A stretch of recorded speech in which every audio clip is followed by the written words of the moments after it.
This is the sound of a garbage truck in Taipei, a subway in Seoul, 3:30 in Santiago, Auckland, Singapore, Copenhagen, Los Angeles, Sydney, London, Nairobi, Venice, Shenzhen, Kuwait City, Mumbai, and Songdo. That's in South Korea. Awfully quiet. I ended up here because I was looking for the city of tomorrow. Songdo is the largest private real estate development in history. It's a master-planned and entirely state-of-the-art smart city. While Songdo doesn't look like that future, some believe it's the future we need. It's only impossible until someone does it. It's also where they shot Oppan Gangnam Style. Just 25 years ago, Psy would have been dancing on this. Here are some other cities built on water. There is a race to build a functioning, workable city and to replicate that model all over the world. China alone would require 500 Songdos to sustain their growing population. So how do we get here with an entire industry racing to build smart cities from scratch? Technology is the answer, but what is the question? Good question, Carlo. Are we just building cities of the future so we can have cities of the future?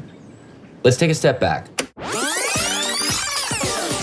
When cinema was born, only 14% of the world's population lived in cities. Right now, we're at 54%, and this is where we're headed.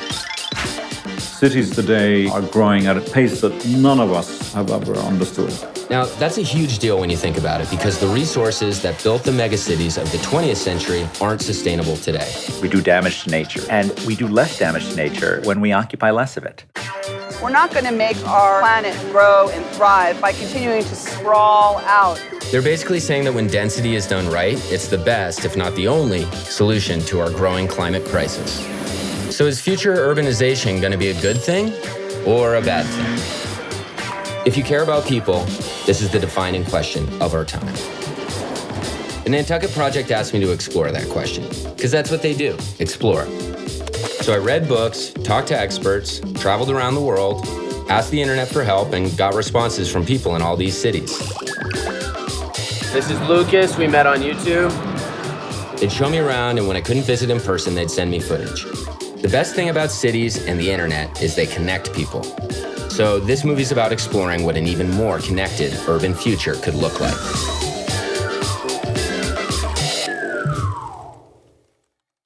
There is a renaissance in the city, and I'm honored to be a participant in the Detroit story.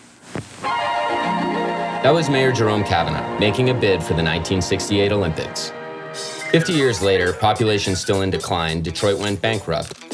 In 2014, we had the water shutoffs in Detroit. Thousands of homes lost water due to shutoffs. And I wanted to focus on helping resolve that. So I created an application called City Water that's going to give Detroit residents their water usage in real time. That might sound boring compared to a drone delivering your pizza, but let's remember that cities only reached their full potential when they became healthier places to live. At the start of the 20th century, America's cities were spending as much on water as the federal government was spending on everything except for the post office and the army. We've come a long way to an exciting era. This is Abess. He saw my video announcing the project and wanted to make sure his city made the cut. I was born here, and I'm really passionate about bringing the city back to the point it was.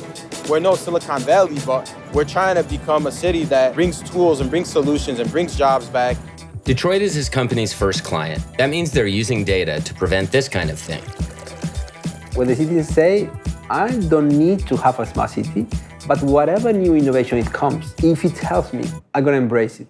And it's really encouraging just the fact that the city is willing to do a project like this. And we're hoping to launch that in January of 2017 and take that to other cities across the country. Because cities inherently just don't compete with each other, there's a huge opportunity to collaborate with other cities. We could take the best practices in sustainable urbanization and spread them around the world as quickly as possible. That is the promise of the 21st century of urbanization. It's easy to imagine adopting Abess's app in Santiago. And Los Angeles is a city that's never taken water for granted. Well, what can we do? The rest of the city needs drinking water. Water again. We use water from 1,400 miles away that is transported long distances using over 19% of our entire energy budget for the state of California. David uses solar power to turn air into clean water, which he gives away for free to his city or sometimes turns into food. Awesome. Every building, ideally, can make its own water and be water self-reliant. In the same way future cities won't need telephone lines, maybe they also won't need water pipes. You put water into a bottle, it becomes the bottle. You put it in a teapot, it becomes the teapot. be water, my friend. Like that, you see? I see, I get the idea. When people are innovating and developing solutions to address our most fundamental needs, a city will thrive. What kind of cities do we want? How do we want to interact as people in cities? Because cities aren't buildings, they're people. Part of the job of urban success means to attract and produce skilled people and to retain skilled talent. This goes together in a city. Opportunity and solving problems as they arise, innovating. Detroit is innovating right now, probably kind of like the way it was in the 1890s, when over 100 companies were working furiously to figure out the automobile. That's also like Silicon Valley in the 60s and 70s, Bangalore in the 80s, and Shenzhen, where 90% of the world's drones are manufactured right now.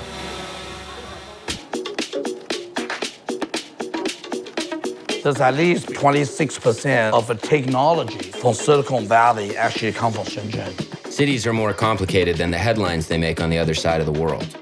There's no YouTube in Shenzhen, so nobody saw my video there. Fortunately, George goes to school in Hong Kong, where he saw the movie and emailed me. Then he filmed Shenzhen when he went home on the weekend. Thanks, George. Like Songdo, Shenzhen was not a city 25 years ago. And like many other cities, they built giant American-style highways. Currently, the U.S. has policies that we're using general tax revenues to fund highways. We're basically subsidizing people to drive. And that's why it's cheaper to drive to the grocery store to buy blueberries from 4,000 miles away than it is to walk over to the farmer's market and buy local.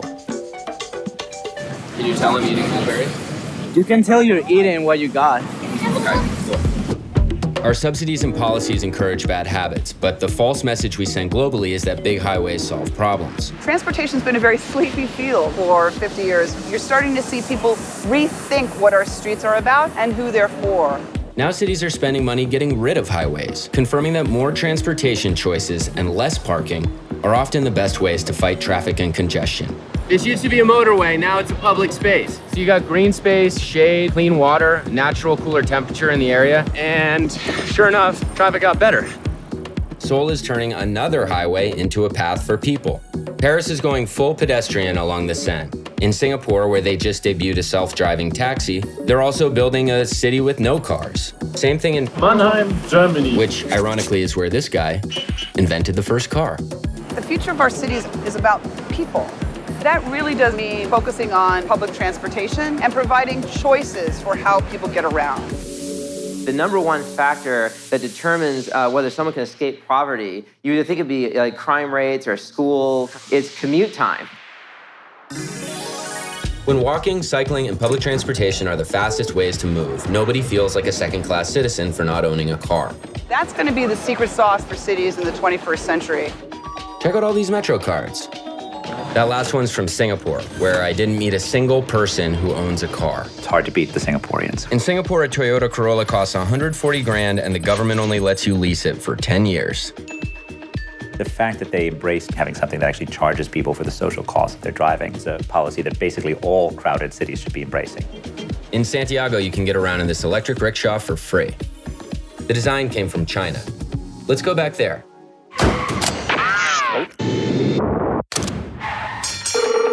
Hi, Oscar. I actually never went to Shenzhen. Nice meeting you over the internet. George and Nina shot the interview and I tuned in on Skype. Remember those giant American-style highways? That's what Shenzhen had in mind when they hired Vicky. We proposed to them a very different idea. Instead of increasing the highway, we reduce it. And then we prepared for a city where people can actually use more high-speed self-driving car. People can actually use drones to deliver daily grocery. Hiding cars in tunnels points towards a city made for people. Maybe we could try this in Los Angeles. Considering how quickly China went from this to that, and from that to this, it's not surprising this project is happening in Shenzhen. The excitement of a happening place which attracts people, you have to have a degree of openness and not too much regulation.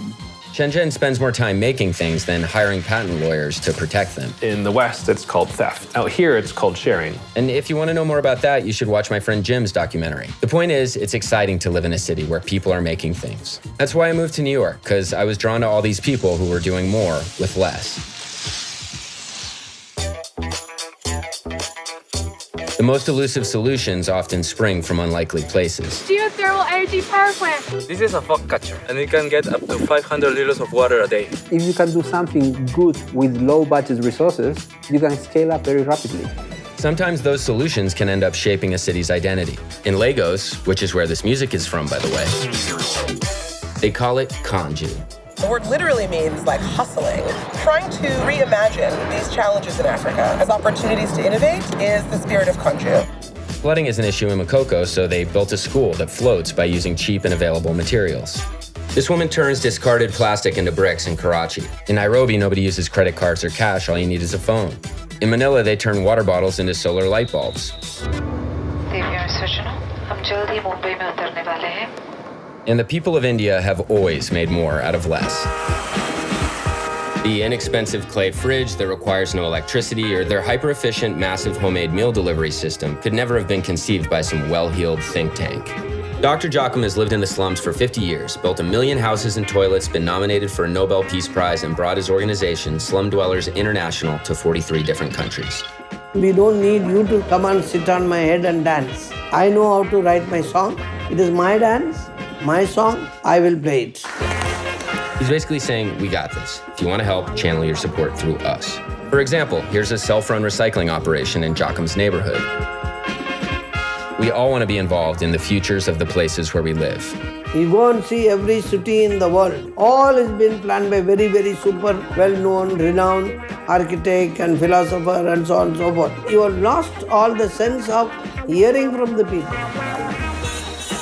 Unfortunately, a lot of architects have a sort of a pre-designed approach that they force into whatever context and culture they get to. And not every city can be like Singapore, where 80% of the people live in public housing. So that means you don't have slums, nor do you leave the city and its residents in the hands of the private rental sector. Back to Mumbai. We tend to disregard places like Dharavi, where Dr. Jocham lives, but it's a rare example of a neighborhood solving its own housing needs. My friend Matthias works to draw attention to what's actually working in neighborhoods before attempting to intervene. He compares Mumbai to post-war Tokyo. American planners decided to focus on infrastructure development. Everything else was left to people themselves. And that created the gradual growth of a neighborhood. Like Tokyo in the 1950s, it's your neighbors planning and building your home in Dharavi. Up to 90 people can be working on a small site for 4 weeks and produce a house of much better quality than the affordable housing that the government is developing. And embodying the kind of incremental growth private developers rarely aim for. The places that are self-built, we often see an incredible amount of care, feeling of ownership, a human scale in terms of what is actually being built. How do we combine the genius that's really there in the streets, it's solving its own problem? How do we then bring in a little bit of outside technology or better public management in order to upgrade them and to empower their citizens' lives more effectively? Post-war Tokyo, unlike Mumbai, had major funding and state-of-the-art infrastructure. And 30 years later, it was the city of the future. That's not my kind of place. Go someplace else. I don't think so, Mr. Deckard.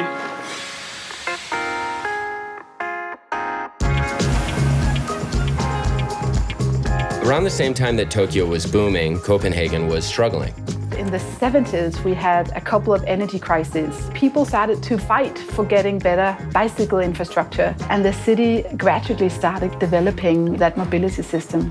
In many ways, it is Copenhageners who have wanted to get their city back. Denmark's capital insists on citizen-driven change. I think part of Copenhagen's success is that they've had a very incremental approach to the urban development. Instead of having this giant master plan, they've tested and tried out different solutions. Low-rise, mixed-use neighborhoods, great public space, clean water. This new power plant turns waste into clean energy. And it's a ski slope. We don't think ourselves only as designers and architects. We think about ourselves also as social scientists. The best part is they still think they can do better. We have very far to go in actually creating an urban environment where cars are the last choice for the ordinary citizen. If you buy a car in Denmark, you pay 150% tax. It doesn't matter if it's electric. Destination, please. I'm super excited about self-driving cars, but without good planning and policy, we might just end up being more comfortable sitting in traffic jams. For a collection of microprocessors, you're awfully touchy. Of course, it's possible to make any city around the world a good bicycle city. And the more we get public transit, the more room there'll be for one of the very best kinds, bicycles. You could start with getting more people mobilized on foot and on bicycle, and it's so cheap to be sweet to people than it is to actually having to support these heavy transport systems.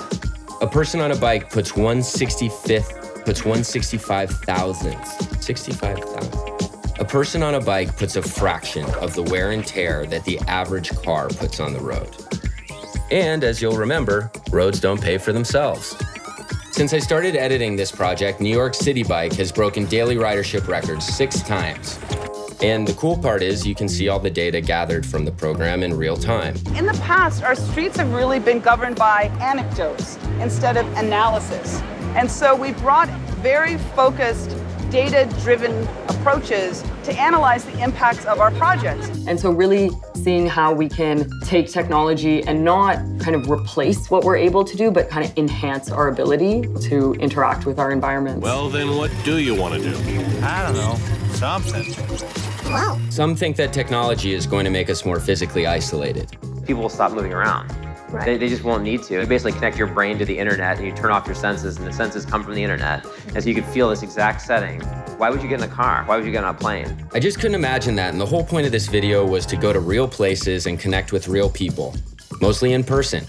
I also made this video with these people and for these people.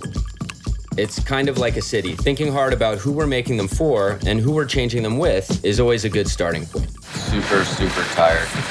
Okay, I'm exhausted. I'm sure you're exhausted. And I barely scratched the surface, but that's what I got.